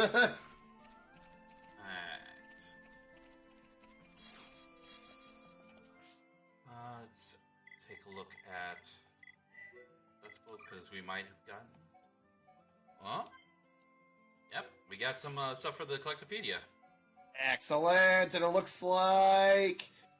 Yep, you're getting close to filling... Oh, looks like you have enough to fill in the parts section. Yeah, you should be about halfway done. Yep, little over halfway done with that now. Yep, 64%. And we got Excellent. Ether up 2. All right, so this is your first example of a gem. Gems are something you're gonna be using a lot. So basically, gems are gonna be kind of like how you up your stats or provide yourself different bonus effects. So with that Ether up gem, it will increase the equipped character's Ether stat by a certain amount. Think of Ether as like their magic stat. So some characters really don't need it that much. Other characters, it's their whole lifeline and it's the basis of their moveset. So, okay. On Shulk, the big thing it would do would be increase the amount of damage he can heal via light heal. On Rhine, all it would do would boost the damage of one attack in his arsenal. And okay. even then, it's not really a good one. So Ether is basically the form of magic in this world. Yeah, so it's basically how you get. Those are more magically inclined, like a certain character that you really like. Oh yeah, absolutely, and the Ether's used for a bunch of different things. It's used for healing arts. It can also be used for buffs. It's a lot. It's used for a lot of different things, and it's Fiora. I'd feel better going with you boys than sitting at home worrying about you. So, let's get moving. Aww. Also the smug look that she has. It's like, so good. And she's just like, it's like, yep, you know you need me. I'm out. Come on, let's go. Alrighty. So we added Fiora to the party. Yep, okay, now you've got a full party of 3. And we got party gauge. Oh yeah. Okay. Now we get into probably one of the more fun things you can do with combat, and that is the party gauge. So the party gauge, it basically reflects morale as like the tutorial saying. So you can increase the gauge whenever you pull off a bonus effect or a critical hit. So whenever you hit backslash from the back, slit edge for the side, stuff that combos into each other, stuff like that, that fills up the party gauge. So what the party gauge is used for? It can be used for party revives, so you can revive a down character. Okay. But the other thing that it can be used for is chain attacks. Yep. So basically, chain attacks are going to be how you're going to be racking up the most amount of damage humanly possible. Like, okay. It's going to be kind of how you get a lot of damage off on a lot tougher enemies. Going to be how you do damage to bosses, stuff like that. Chain attacks are basically your lifeline in certain fights for racking up damage, and also nullifying weaknesses and whatever. Okay, so from what I understand, it's basically sort of selecting the appropriate skill and just doing timing events. Yeah. So the way chain attacks work is this: every party member will at least get one attack. And so each art has a different color too. So for example, blue is support based or aura. Blue is support based arts. Red is physical. Purple is ether. Green is topple. Yellow is daze. It's stuff like that. Using arts of the same color on different characters will result in a higher multiplier. So like times. So let's see, if Shulk were to start with slit edge, it'd be ×1. Ryan goes into Hammerbeat, ×2. Fiora goes into one of her red arts, ×3. You also have a chance of getting a chain link, which is to keep the chain attack going more and more. Which that plays into the party affinity as well. The higher your party affinity, the more damage you'll do, and the better chance of a chain link you'll have in chain attacks. Okay. Alright, and we just accepted 3 random quests from this one defense soldier. Yes. So these are basically Teffer Cave's generic quests. It's not many, but it's a few. So since we're in Teffer Cave, actually, there is one thing that I'm actually going to suggest you do. Okay. So now that we have 3 members of the party, there are a few specific side quests that become actually a bit easier to do now that you have 3 people. And you already have one of them. You just need to get the other 3, and I need to remember where they are. So I'm going to check that out. I know where one of them is. I just need to remember where one specific one is. So, what you actually want to do is you want to go back to Colony 9, go back to the commercial district, that square, change the time to daytime, and there's one specific quest you want to accept there. I just gotta check where challenge 1 is. 1. Here we go, Colony 9. Perfect. Okay, this one is... Where is this one? It is... Okay, it is in the... Okay, it's corners of the military. Okay. Okay, so yeah, you can open the skip travel menu and you can just go. You just skip right back to Colony 9. Okay. Yeah. And that's the main menu. Yeah. Well, it should be area maps. Area maps. Yeah, main menu area maps is what you want. Okay. All right, and Colony 9. Mm-hmm. And commercial district, Etherlight. Yep, the Etherlight. That's where you want to go. All right, and changing the time. Yep, and you want to change the time. I usually change, whenever I wanted to get a daytime, I usually change it to 10 a.m. All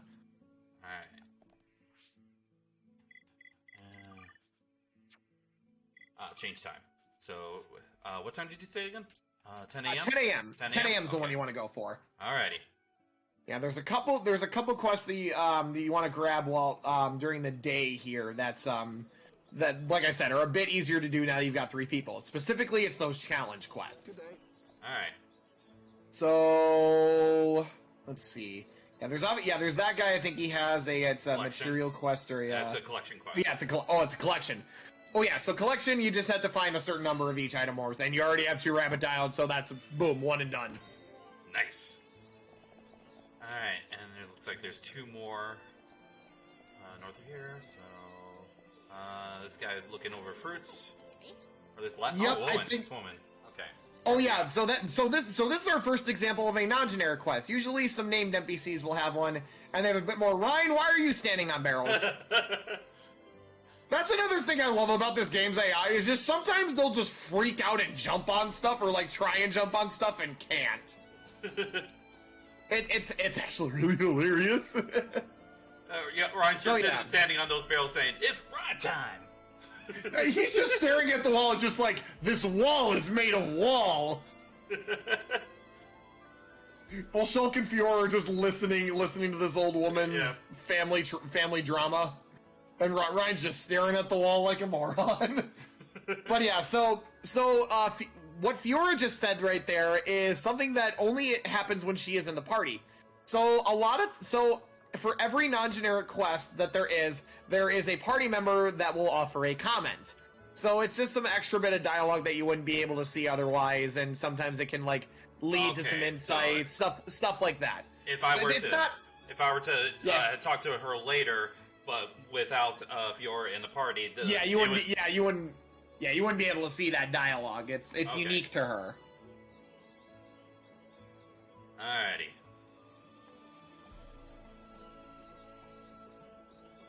Yeah, so this one's just like a simple food delivery one, but the recipient isn't active until nighttime. Okay.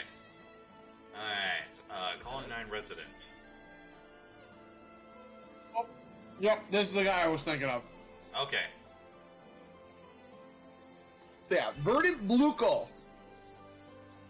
Alright, near Anti-Air Battery 1 and Colony 9. Okay.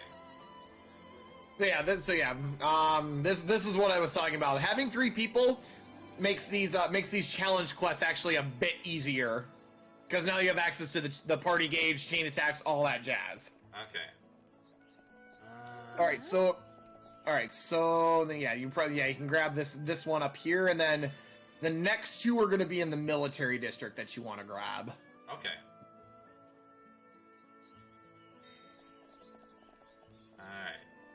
It's our first search quest. We gotta find the key. Oh, you got another quest? Hi there. Oh, he's got more. I think this guy's got like 4 of them in total. I think this is the third one. So he's tied that one defense soldier at the entrance of the cave as far as how many quests I've had to accept. Yeah, part 3. And another one. And I've got another one. Yep, yeah. A lot of these guys are gonna have four, like, when it comes to the Monster Quest guys, they usually have at least 4 of them. It's ridiculous. Alrighty. You got any more? Good? I don't think he's got any more. Okay. I think the max that they have is 4. I'm almost positive. Okay. Alright, so the next place you want to go is the military district. So, Fortress Entrance Landmark would be the closest one. If you want to skip travel over there. But then again, you are kind of, again, you are kind of close. Yeah. And then also another little helpful tip that I can offer you is, whenever you're in the overworld like this, if you just push Y, it'll bring up the current area map. Okay. Alrighty. Okay, so these guys have a few different things, but the one you're gonna, it's the one. It's challenge 1 is gonna be the big one to grab. Alright, I'll talk to this guy. Yeah, I think he's just got. This guy's just got monster quests. Pretty sure he does. Yeah, this is another monster quest chain. Yeah, keep him. What's up? Yeah, two. Yeah, so this is another one where if you see the enemies, they're good to take out. And he has like 4 different things to say. He's like, can you people just not do this yourself or something? Or like, what's going on? What's up? You should know that I'm asking for more quests, so why are you just moving? Why are you walking away from me? Okay, got 3 from him, that's all. Alright, so got one up here in northeast corner. Yeah, I think that's gonna be the guy that has the looks like the gal. Thing. Yes. Oh, it's a gal? Perfect, even better. Think should be evil Rangrot. Yes, it is. Okay, perfect. Challenge This is 1. another Okay. Challenge 1, perfect. Okay. So then the last one you want to grab, the last one I recommend grabbing here is going to be available at nighttime. Okay. So yeah, I really like just kind of how this like it plays into like changing the time and like different characters being active, different characters and enemies being active in certain different times a day, like playing into it as a key mechanic for the game. I really like that. I really think that's cool. All right. Looks like he's up here. Yeah, there should be a couple people to talk to in here. Yeah, there's that first one. There's that first one up here. Some bridge and tolls have appeared outside the commercial district. Take care of them. Okay, so that's gonna be a monster quest. Yep, monster. Yeah, another monster quest chain. Thankfully, I think this is the last. I think this is the last one because you got 2 and 1. You got 2 and 3, and then 4. All right. What's up? Yeah, one cute brog. It's another night enemy. Alright, and that's all he had.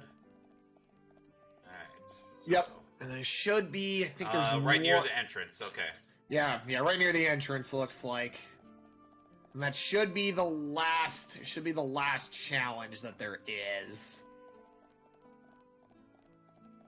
Yeah, because I remember how could I forget? There's 4 challenge quests. One of the enemies is in Tever Cave, and then the other 3 are here in Colony 9. Alright, challenge 3. Lake Magdalena. Lake Bed Magdalena. This is the last of the unique monsters that you immediately need for these quests. So yeah. Let's see. You gotta remember where. Okay, the first one, the closest one that I think that would be fitting to take out first would be Verdant Blukel. So the landmark you want to skip travel to would be the main entrance, and then you want to head right and go down to the beach. Alright, main entrance, so... Yep. Alright, and head out towards the beach. Okay. Yeah, so yeah, head to your right, and it'll be a path that kind of leads down. You want to be on the lookout for a caterpillar-like enemy, but he looks a bit big. Big caterpillar. Okay. Yeah. Eyes are peeled.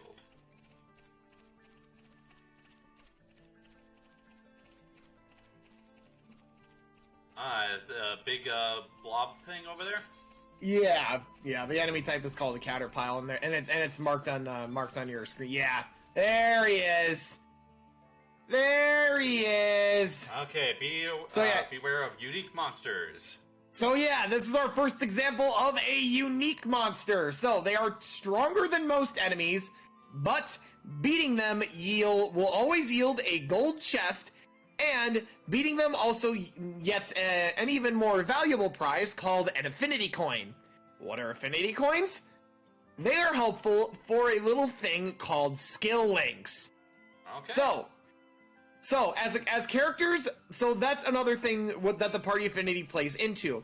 The higher their affinity, the more skill links they can do. And what skill links are is you can take one skill from a specific character and you can link it to another character. So yeah, and we also get to hear you will know our names. So this is great. So yeah, this guy is pretty bog standard. It's basically Ryan just wants to keep the aggro. Yeah, and you inflict a topple right there. Alright. So yeah, it's all about using light heal, keeping Ryan and Fiora in fighting shape, and then building up your party gauge to the point where you can use a chain attack. So you're on light heal right now, so if you want to, I'd probably heal up Ryan if you had a chance. Yeah, there you go. Okay, so... Okay, so you just want to walk over to Ryan and then push B to help him up, and then you can also encourage him too. So yeah, I encourage Ryan too, because after you get him up, he'll be a bit down. All right, there we go. So yeah, then you can light heal Ryan.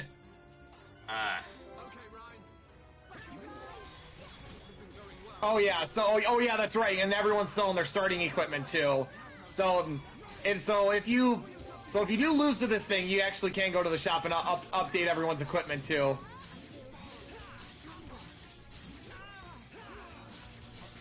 Oh, but you're getting there. Oh, you're actually getting really close though. You're getting really close. This is gonna be close. So light heal Ryan. Oh, all good.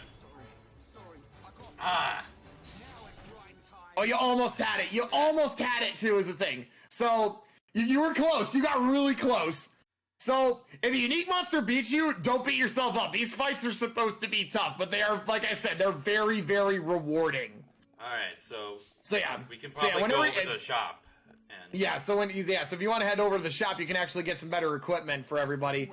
But yeah, and the nice thing about fainting is that you just go back to the previous landmark you visited. That's really all it does set you back by. You don't lose any items, you don't lose any money. It's very nice. And probably for Ryan, probably more Imperial gear.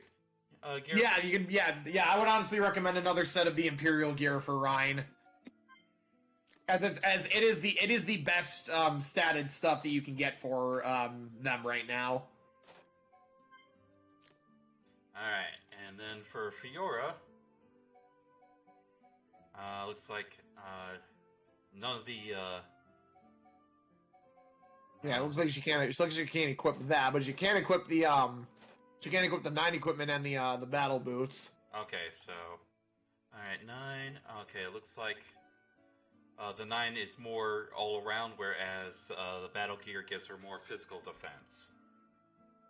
Yeah, and I'm gonna say, I would probably just go with the light equipment. Fiora's more all around anyway. She's not really meant to hold the aggro, so yeah, the 9 series is a tad better for her.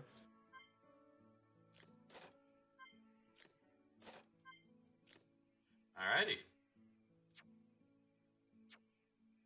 And let's go ahead and change equipment.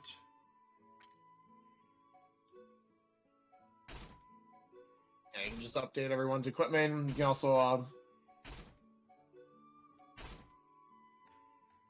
No, I actually don't mind that for Yeah, I do like the look of the Imperial set on Ryan, where he's got the green armor and everything. Looks super cool. Alright.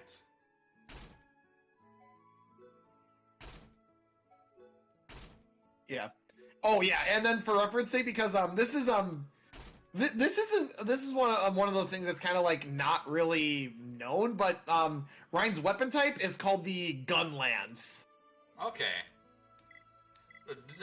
Nothing familiar with Monster Hunter gun. Yeah, exactly.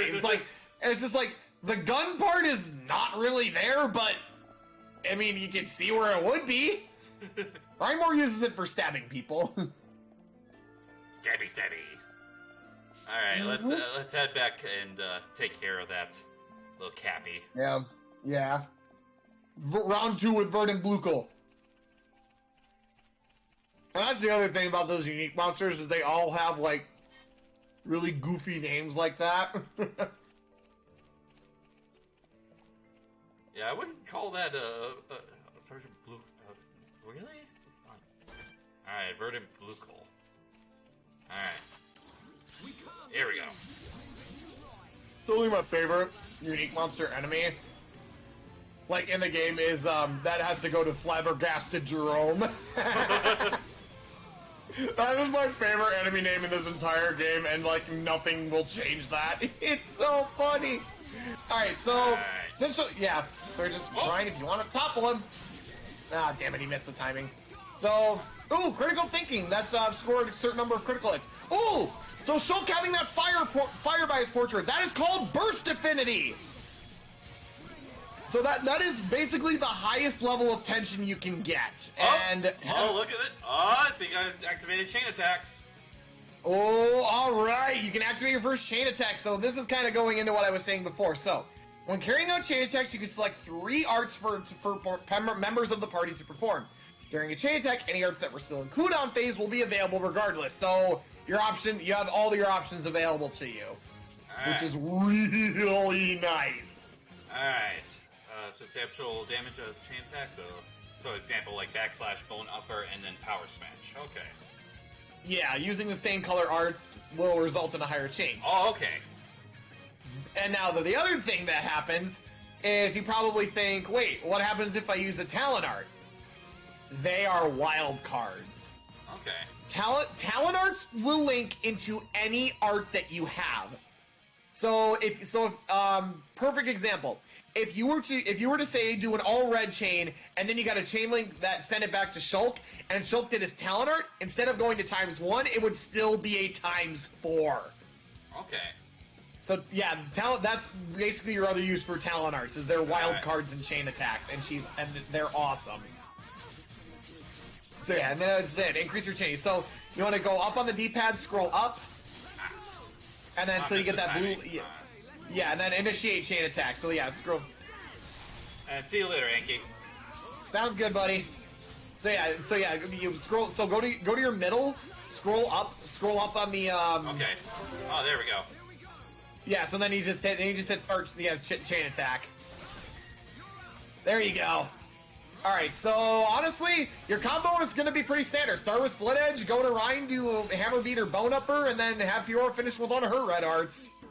Alright. Oh yeah, she's right behind us. A power smash. Boom! And here we go. Look at that. Hunter in training. That's defeat your first unique monster. Alright. 1200 damage starting out. That's really good starting out.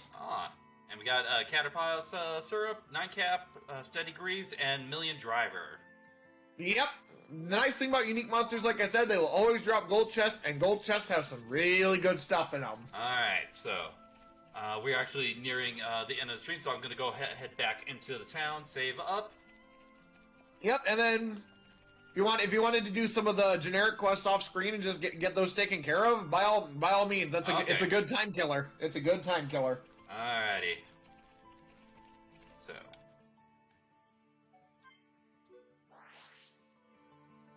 Alright. So. Yep. Save. New file. There we go. Boom. Excellent. There we go. And that will be it for today. Next week, we will not be doing Xenoblade Chronicles, but because of Farrah's schedule, we're going to be only doing this every other week, so 2 weeks will be Xenoblade Chronicles. So for next week, Sunday, I'm going to be going back into SSX3. I'm going to be starting the same thing that I did with Simon on the first run, but with a new snowbird. As far as who that will be, you're going to have to find out next week. Tomorrow, we're going to go back into Fire Emblem Three Houses in our Crimson Flower and Silver Snow run. We finished up selecting who we're going to have as our dancer, and we're just going to progress through the month, get through the White Heron Cup, and we'll see what we go through from there. So since that will be Monday, that will be at the later start time, so that will be 7 p.m. Central Time. All right.